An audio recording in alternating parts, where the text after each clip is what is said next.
చూస్తూ ఉన్నాం, ఊర్ల పొంట తిరుగుతూ ఉన్నాం. మొన్న జాగృతి జనంబాట కార్యక్రమంలో పోతే ఎంత బాధ అనిపించిందంటే, ఒక రైతును పాపం మక్క రైతునాడ ఆ రోజు కలిసినాం మేము, తెల్లారైన గుండెపోటుతో చనిపోయాడు.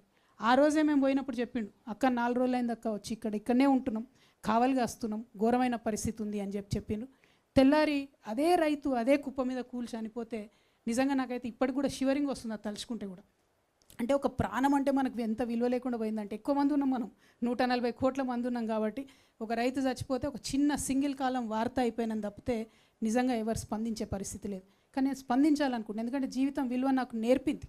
జీవితంలో నేను పడ్డ కష్టాలు, ఒక మనిషి జీవితం ఎంత విలువైనది అన్నది నాకు నేర్పింది. కాబట్టి ఒక సంకల్పంతో, ఒక సీరియస్ కమిట్మెంట్తో నేను వచ్చిన మా రైతన్నలకు నేను మాట ఇస్తూ ఉన్నా, మీకు గౌరవం దక్కాల్సిందే, దానికోసం అన్ని ఏర్పాట్లు మా ప్రభుత్వంలో చేస్తాం. అదేవిధంగా మీ సంక్షేమానికి సంబంధించి కొనుగోలు కేంద్రాలు కావచ్చు, మీకు రావాల్సినటువంటి ఎరువులు టైంకి రావడం కావచ్చు, ప్రతి ఒక్క అంశంలో కూడా మీతో పాటు కలిసి నడుస్తామని చెప్పి నేను మాట ఇస్తూ ఉన్నాను.